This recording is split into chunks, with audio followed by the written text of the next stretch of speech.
Assalamualaikum warahmatullahi wabarakatuh. Selamat pagi teman-teman. Pagi ini jam 8 ya, kalau saya nggak salah, 8 kurang. Kita coba memberikan pakan pada domba-domba kesayangan yang ada di belakang. Jadi seiring berjalan waktu saya akhirnya berhasil menanam indigo vera. Jadi sekarang ada 1 ember indigo vera untuk setiap ini, karena daya produksi yang saya miliki ya saat ini baru segitu ya. Nanti kalau semakin besar indigo veranya, saya yakin produksinya juga akan meningkat. Jadi saya targetnya bisa 2 ember untuk 1 tong ini dalam setiap produksi pakan saya setiap 2 hari. Jadi untuk 20 domba teman-teman, saya menghabiskan 2 tong besar ini, 1 tong ini untuk 2 hari. Jadi kalau kita punya 10 domba gitu ya, ya mungkin bisa untuk 4 hari.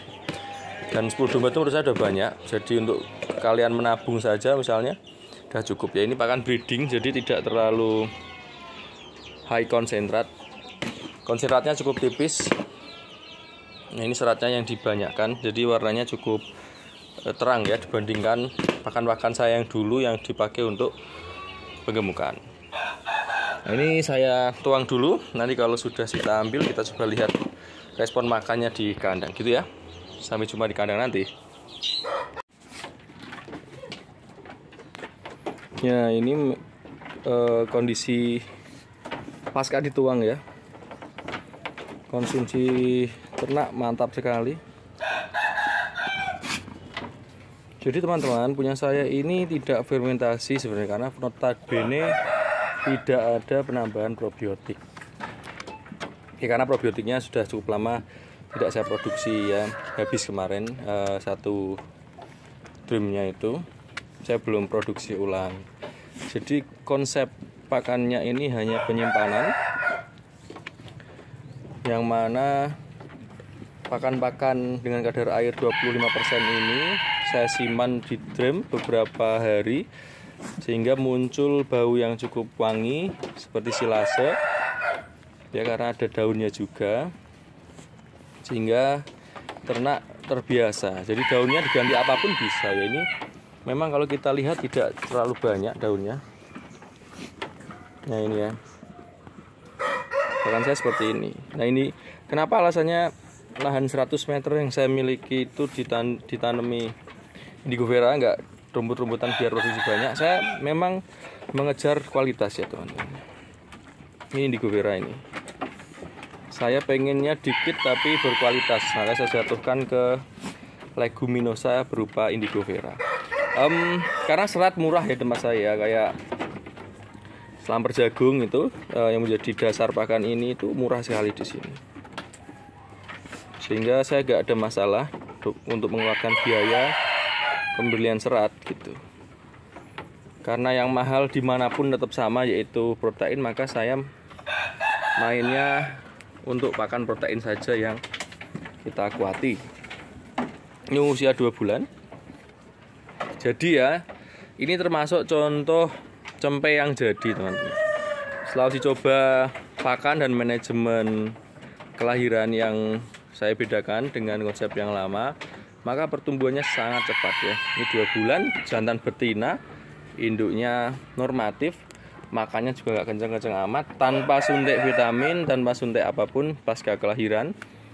Dia memiliki ambing yang cukup untuk anaknya, walaupun badannya tidak cukup bagus BCS-nya ya. Jadi kalau kita ngomong range BCS 1-5, dia BCS-nya masih di bawah 3 nih. Di atas 2, di bawah 3 kita belum bisa tetapkan di berapa, karena kondisinya memang tidak segemuk induk-induk yang lain ketika dia menyusui 2 ekor ini, dan kencang ya susunya karena anaknya sehat dan lahirnya cukup besar dulunya.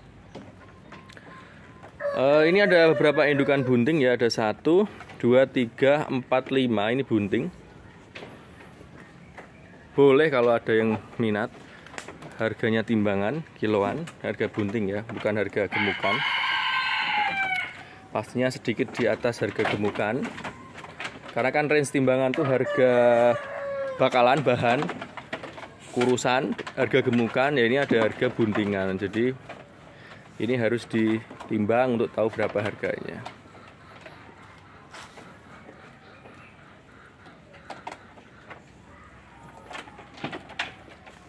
Nah, ini saya punya 20 ekor saja, ini alhamdulillah kita syukuri. Rencananya teman-teman doakan ya, ini kita semoga segera membuat kandang di sana sesuai keinginan saya tahun lalu. Yang mana di sini nanti akan kita buat dua indukan ya. Sini 15 ekor, sana 15 ekor gitu kira-kira. Jadi kita punya 30 induk. Kita berharap nanti gelombang kelahirannya banyak. Kemudian kita amati benar-benar bagaimana bisa membuat anakan bisa keluar 2 ya, cempe-cempenya itu. Sehingga memuaskan untuk para peternak. Mohon maaf, ini ada penebangan pohon ya di belakang sana mungkin. Jadi agak berisik suaranya. Tapi nggak ada masalah. Hidup di desa memang seperti ini. Kita terbiasa dengan keadaan-keadaan yang memaklumi kayak gitu. Ini sudah laku ya, ini laku untuk kurban nanti. Ini masih ada waktu sekitar 2 minggu lebih, 20 hari ya, 2 minggu lah untuk maksimalkan ininya, tubuhnya ya.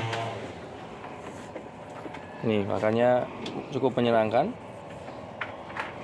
ternak tidak milih-milih gitu, langsung langsung terkam dia. Makanya paling menyenangkan ini dia. Makanya walaupun tidak dicukur badannya oke ya. Kita lihat lagi bagaimana kalau dia gemas dan mau makan. Ini sistemnya makanya dia gigit banyak terus punya, bukan kayak yang lain sedikit-sedikit gitu ya. Nih.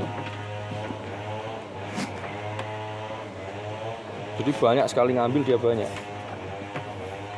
Nah, untuk penyimpanan itu dengan sistem sedikit ada kadar airnya teman-teman, itu akan membuat ternak tidak mudah kemasukan hidungnya ya.